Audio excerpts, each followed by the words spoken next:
87.7 FM. This is Vintage Radio. Vintage Radio, the grown-up choice. Listening to Vintage Radio on this Wednesday afternoon, Wednesday into Thursday, of course, and I'm going to tell you what's happening tomorrow morning on The Breakfast Show. We've got Ernie, Karen and Lynn. They're up at the crack of dawn. They're on from 7 till 10 tomorrow morning.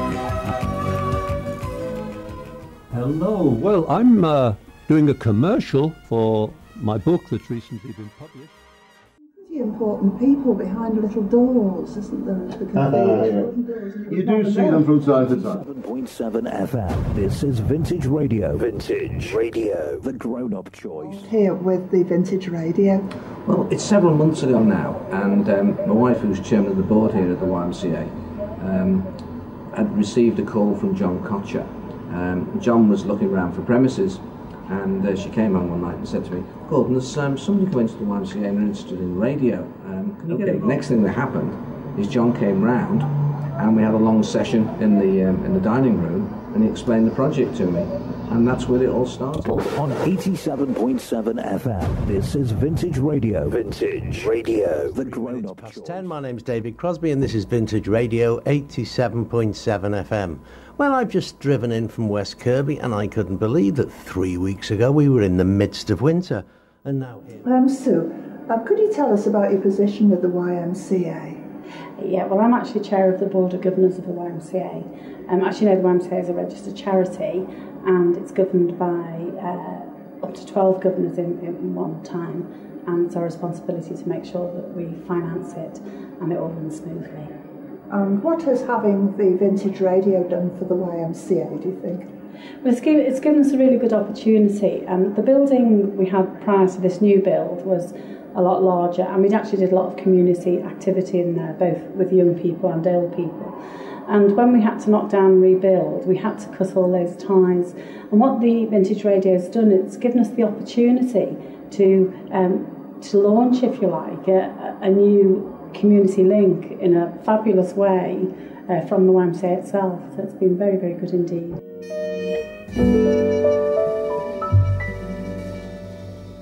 .7 FM, Vintage Radio. In training people for Vintage Radio. Yeah, we did the training at Southern Wales Community Radio over a period of about 10 weeks. We covered like the Performing Rights Society licensing and how to make sure you got all your copyright information off the tracks. Showed them how to use Myriad, which was the computerized playout system. And then we took them into our training studios and let them have a go at putting programs together and interviewing each other. So it was quite an intensive course over the 10 weeks, and they all did very well. It's breakfast time on Vintage Radio with Matt and John. Nelson's newsagents, Seacombe's top convenience store, who's supplied today's newspapers for us and some of the others that we've been using during the course of the week. Brilliant. Thank you, Nelson. We've got 30 seconds to fill now, just before we go to the news. And now the news, the weather for today. It'll be another mild, mainly dry and cloudy day with some slight winds. And we've just had a message through off Matt. There's an accident between Upton Road and Bitston Road. There's fire engines there, and the police are there at the scene as well. So if you can... started all this, how did it begin? How did it begin? Well, quite a few years ago, really. We had a radio station during National Carers Week here on World called Carers FM, and that was popular, I think, certainly with the people that took part. If you can find a listener who's willing to admit to hearing it, I hope they'd say they liked it also. And it seemed a logical progression, if there was interest, to have the station for older people. And in my newish job at Help the Aged, I had a chance to have a day conference looking at what community radio could do. I invited mature people along to the day, and when we did the evaluation afterwards, there seemed to be a lot of loyalty to radio, but a feeling that music that was played, the issues that were being covered didn't really suit older listeners, and that there was a gap that we could fill. Well, Matthew, you're not over 50. Where do you fit amongst the Vintage Radio? It's a very good question. I work for Help the Aged. I'm John's counterpart, but on the other side of... I cover North Manchester and East Lancashire. We have a Northwest team which helped the aged have a Northwest team, and basically some of the funding that was used was from the Northwest.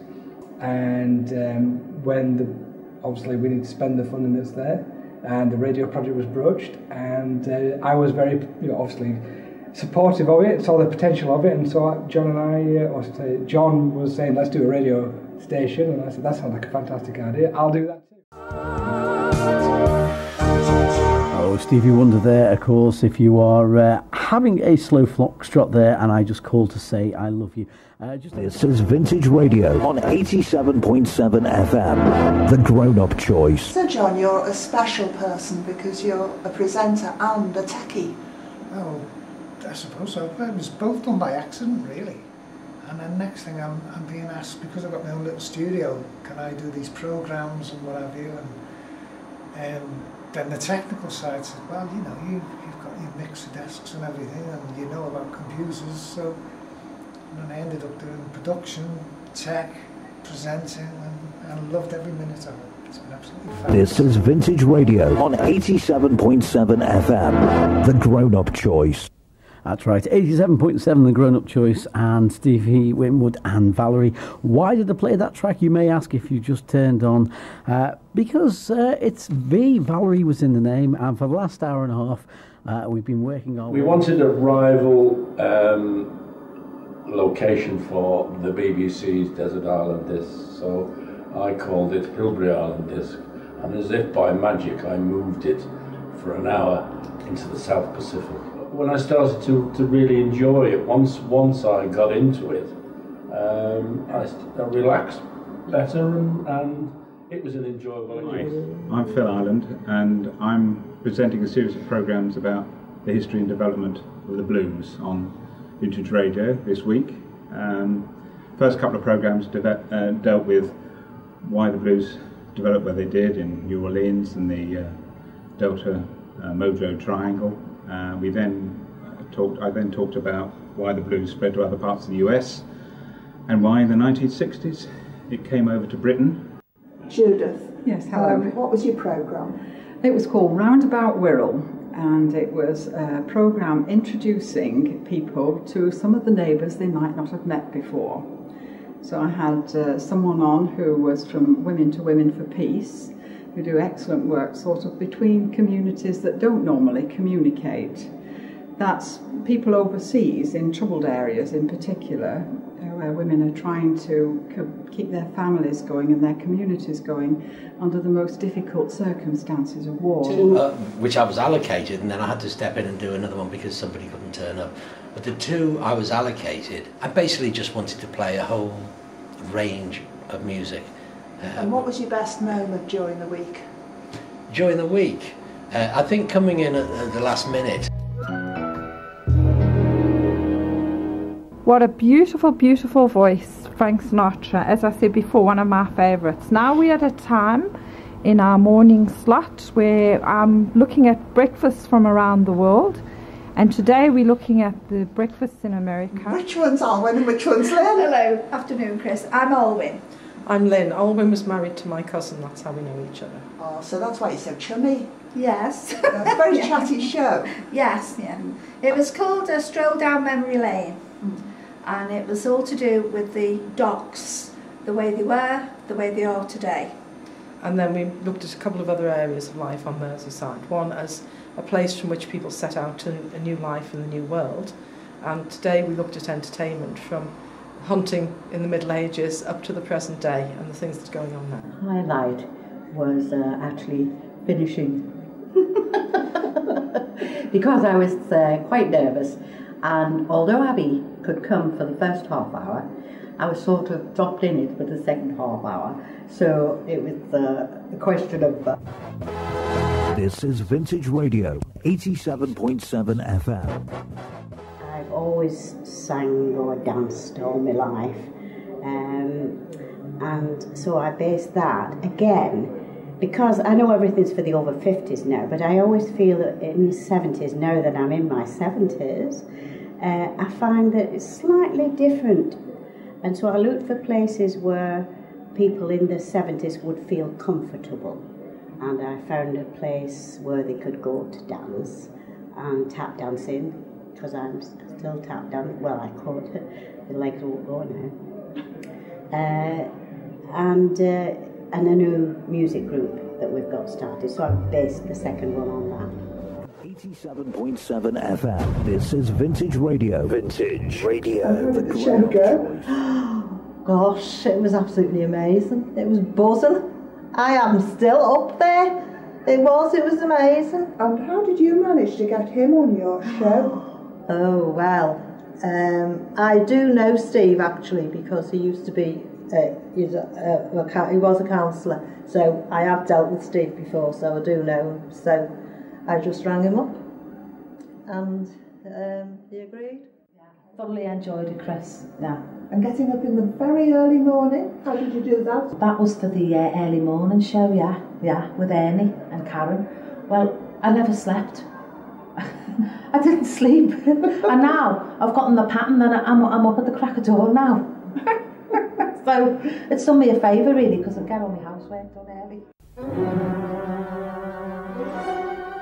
The Morton Ring. Would you like to introduce yourselves? Karen Bandrett, Julie Flanagan, Linda Davis. And whose idea was it to write the Morton Ring? Well, I think we all thought of the idea. We just decided we wanted to do a serial, and we got together. And we thought it would be like The Archers, light-hearted. Yeah, comedy, really. It's a comedy. Well, I'd say so, yes, because there's lots of fun in it. So, when you did your episodes, did you know what the next episode was going to be? Or did you do them as you went along? No, what we did, we met first of all. The idea for the Morton Ring came from Glyn from Seven Ways Radio, actually. He told us all about how the Morton Ring came about. And in case you didn't know, it's the mark on the backside of the user of a bucket in Morton due to lack of sanitary facilities. Yes. But what we did, we had a meeting and we mapped out the whole plot from beginning to end, and then we wrote episodes each. And how did it go? Very well. Yeah, we had great fun. It was brilliant. Karen did the sound effects and they were absolutely fantastic. We had some great actors and actresses, including us. Modestly. And it was just great. And, you know, we've left it open so that we can write more and more can happen. I believe another station has offered to have it, have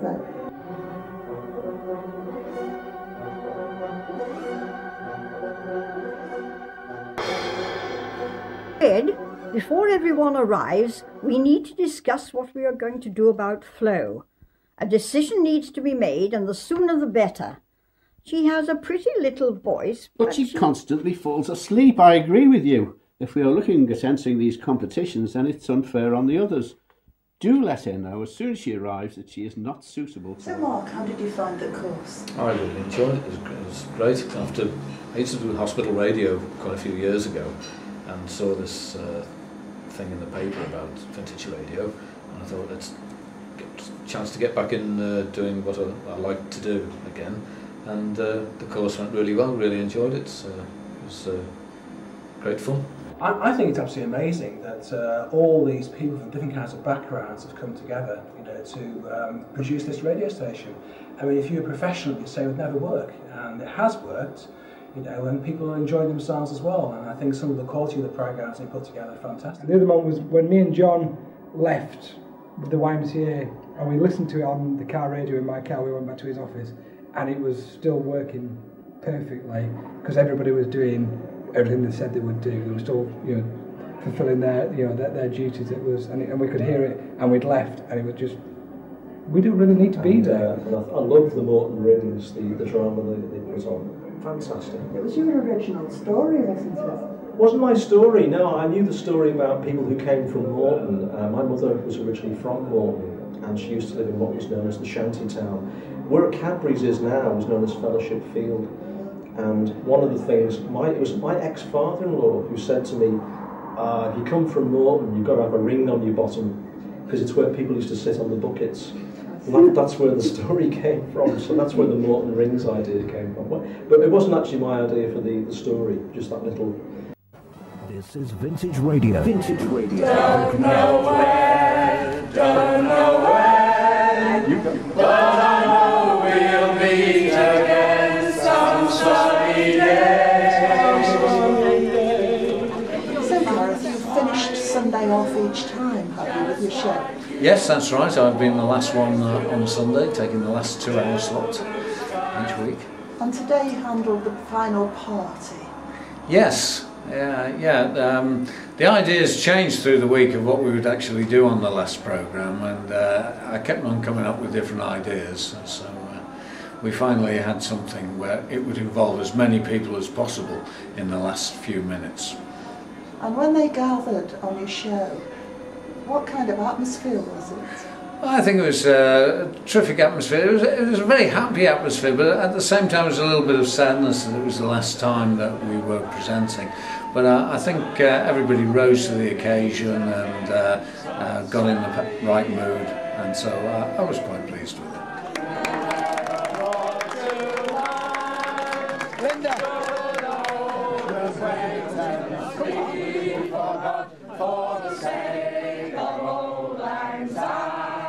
This is Vintage Radio on 87.7 FM, the grown-up choice.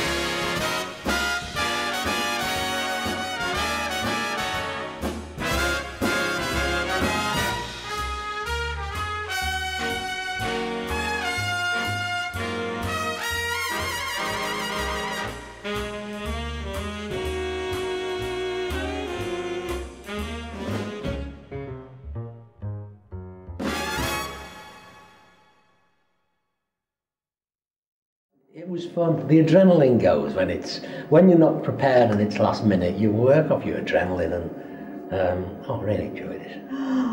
Gosh, it was absolutely amazing. It was buzzing. I am still up there. It was amazing. I loved every minute of it. It's been absolutely fabulous.